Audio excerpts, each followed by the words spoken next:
saya harus begini, bikin konten. Nggak usah lah, biasa aja, yang penting rasional.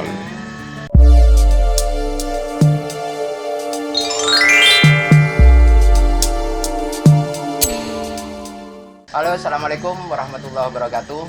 Kali ini saya bersama pemilik Madura Expose yang baru-baru ini mendapat penghargaan dari YouTube.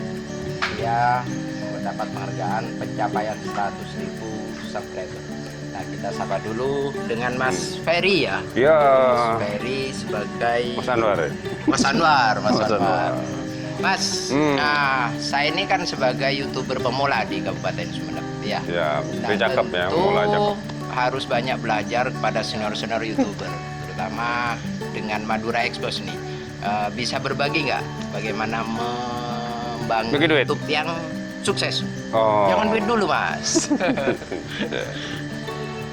Mudah, ini kan udah bagus ini kan. Hmm. Sahabat-sahabat yang udah nonton banyak di Rehat 88 ya. Iya. Rehat 88. Jadi kalau pengen maju ya buat konten yang rasional, yang logis. Jadi tidak usah jaim terus. Oh, saya harus begini, saya harus begini. Karena kalau terlalu dipikir begitu, akhirnya kita males pengen buat konten tiap hari. Rasional. Rasional, Kata kuncinya rasional ya. rasional. Oke. Logik. Logik ini gimana, Mas? Ya, misalnya kita menemukan satu objek ya. Hmm.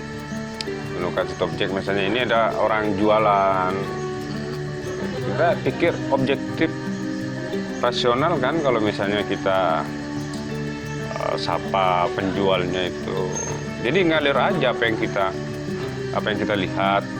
Itu yang penting satu tidak bertentangan dengan hukum, dengan norma-norma. Saya pikir jadi rasional kan kalau misalnya kita menyapa orang jualan kopi apa adanya. Kemudian apakah mau ditarik dari sisi ekonominya, atau orang dengan orang penjual kopi. Jadi kalau apalagi Mas Anwar ini kan tenaga pengajar, pendidik. Jadi otomatis seorang pendidik mindsetnya ketika melihat orang jualan kopi tidak sesederhana itu, tidak hanya menjadi secangkir kopi. Selain profesional, ada nggak rumus yang apa ya, Mas, yang harus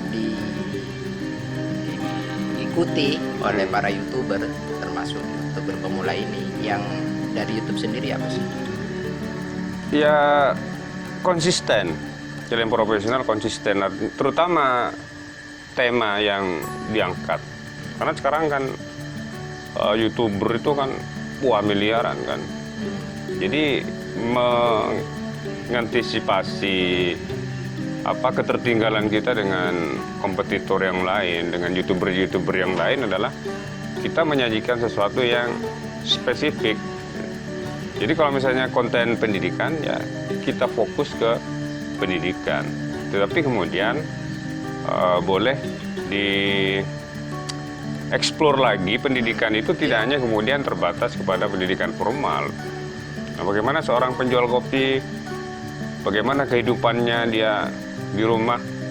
Kadang kan orang jualan kopi itu tidak serta-merta hanya butuh uang belanja. Salah dong membangun YouTube hanya persoalan duit. Ya salah, karena prinsip orang-orang profesional itu duit, uang itu kan konsekuensi dari kreativitas kita. Jadi nggak diniatkan, nggak difokuskan ke uang.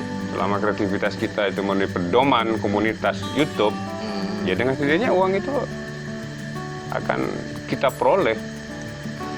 Makanya kan kadang orang dapat uang YouTube tiap bulan itu kan kadang bukan untuk belanja karena ada penghasilan lain. Jadi dikembangkan untuk hal-hal sosial misalnya, pendidikan. Kalau Madura Expose sendiri? Malah kita membina juga anak yatim gitu. Dari penghasilan YouTube? Iya. Oh, keren. Jadi kita keren. kadang kita dipaksa belajar solidaritas itu justru dari YouTube. Kita pegang duit banyak buat apa kan gitu ya. Jadi biar kita tidak terjebak ke hal-hal negatif, misalnya narkoba atau apa. Jadi jiwa sosial kita itu diketuk dengan setiap kali kita terima duit dari YouTube.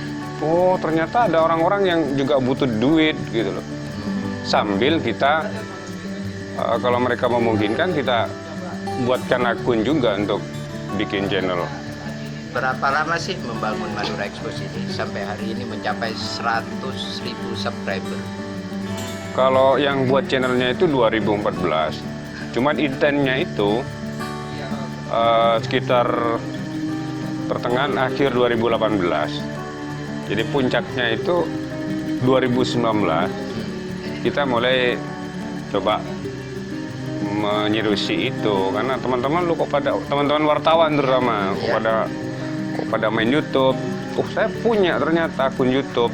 Itu tahun berapa? Jelang Pilpres itu. Jadi saya coba buka-buka lagi YouTube. Oh iya, saya punya YouTube. Bagaimana perasaan Mas Ferry ketika mencapai 100 subscriber dan dapat penghargaan dari YouTube? Ya seneng sih, senengnya ternyata saya punya banyak sahabat melalui YouTube. Dan YouTube itu kok sedetil itu menghargai kreativitas kita. Awalnya kan saya nggak butuh penghargaan itu. Nah, ketika saya dapat silver button play itu, kemudian saya berpikir bahwa tidak ada sesuatu pun itu yang secara kebetulan. Bahkan sedetil itu YouTube menghargai kreativitas manusia. Nah, di sini jiwa sosial kita juga ternyata diasah lewat YouTube. Oke, pemirsa, ternyata membangun YouTube itu, ternyata yang kita tangkap dari Madura Expos itu ada 3 ya Mas Ferry. 1 profesional, ya, 2 istiqomah, dan 3 jangan lupa kalau sudah ada duitnya berbagi dong. Berbagi. Ya. Jangan hanya untuk kantong pribadi. Ya. Dan jangan lupa rasional juga. Rasional kontennya. ya, rasional, masuk akal. Ya, jangan terlalu lebay-lebay. Jangan lebay, jangan hoak, apalagi hoak ya. Saya harus begini, bikin konten. Nggak usah lah, biasa aja, penting rasional. Oke, ada pesan-pesan Mas Ferry? Oh, pesannya bagi yang belum memenuhi syarat 1000 subscriber atau 4000 jam tayang, itu bukan kendala untuk berputus asa. Terus semangat, karena cara untuk menghilangkan jenuh itu adalah dengan berpikir positif bahwa Anda memegang atau berada di depan kamera itu tujuannya bukan uang, tetapi Anda adalah kepuasan tersendiri ketika video-video Anda itu dilihat oleh banyak orang. Alhamdulillah kalau YouTuber itu bisa menampilkan satu yang positif, dan itu akan menjadi amal jariah nanti kalau halal yang baik. Terima kasih. Ya, Mas Andra. Kita semoga bisa jumpa lagi di lain waktu. Amin. Terima kasih Mas Ferry.